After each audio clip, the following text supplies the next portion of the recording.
Teve um dia que eu levantei para tomar café da manhã e eu comi sem culpa. Aquilo foi assim transformador.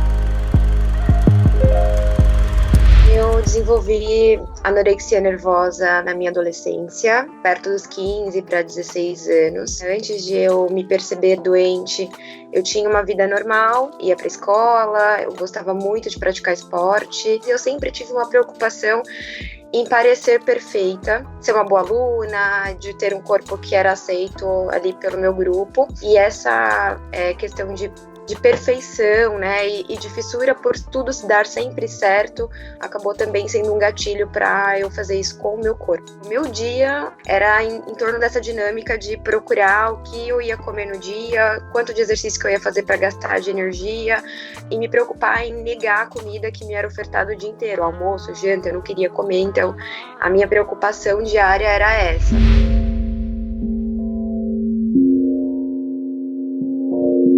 Conforme eu fui emagrecendo, todo mundo achava que era algo normal.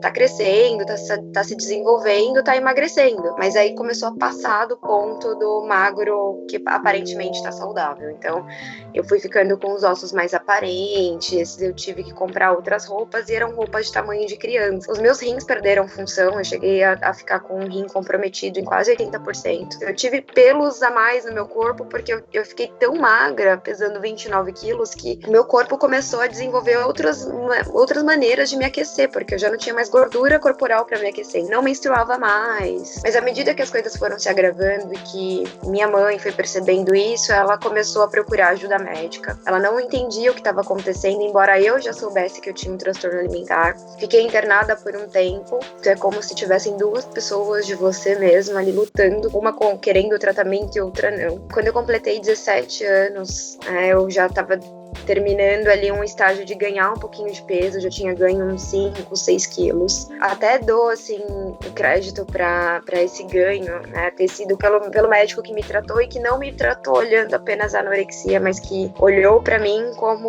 um paciente integral, assim, ele não me condenou por ter anorexia, porque o paciente que tem transtorno alimentar, ele se sente muito julgado e muito condenado, né?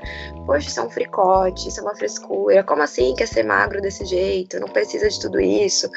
E é uma doença, né? É muito difícil de aceitar o tratamento também porque a gente se sente muito julgado nesse sentido.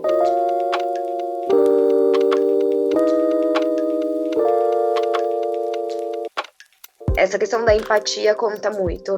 Então, quando a gente vai falar, toma muito cuidado para não pôr nenhuma imposição. Você precisa parar de fazer isso, você precisa comer, você precisa emagrecer. Na verdade, são falas que são mais destrutivas do que construtivas. A própria fala das pessoas, ainda na infância, ainda na adolescência, né? Eu lembro muito bem de eu estar esperando ali na sala do pediatra para ser atendida e a amiga da minha mãe olhar para mim e dizer, eu tava com um topzinho, eu tinha 10 anos. Nossa, como ela tá barrigudinha, né? Aquilo não saiu da minha cabeça. E qual o sentido de falar da minha barriga? Eu era uma criança. A gente tem que tomar muito cuidado com o que a gente fala, especialmente com as crianças. E hoje, assim, o que eu percebo é que existem muitos transtornos que estão presentes na vida do cotidiano das pessoas, mas que eles não estão identificados. Então, não é precisamente uma bulimia, não é precisamente uma anorexia ou uma compulsão alimentar, mas a pessoa tem uma relação difícil e ruim com a comida e com o seu próprio corpo.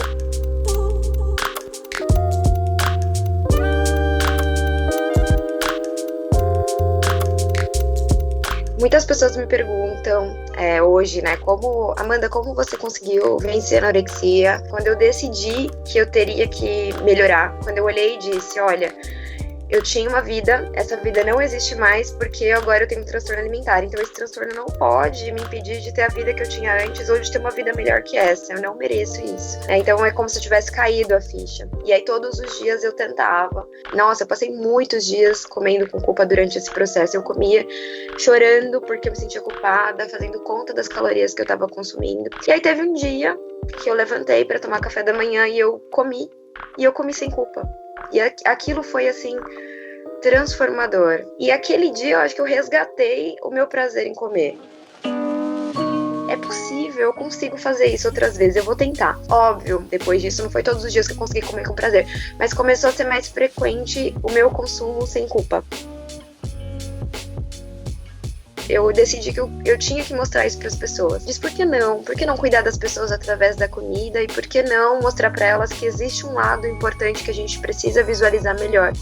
E aí eu fui procurar a nutrição. Gente, comer não é só colocar nutrientes dentro do corpo, não é contar calorias. Comer é muito mais que isso. O comer está envolvido com afeto, o comer está envolvido com social, o comer está envolvido com tanta coisa. Nos dá a sensação de poder, nos dá a sensação de consolo. Então comer é muito mais que isso. O olhar do médico, dos profissionais que tratam o transtorno alimentar, ele tem que ser um olhar com empatia.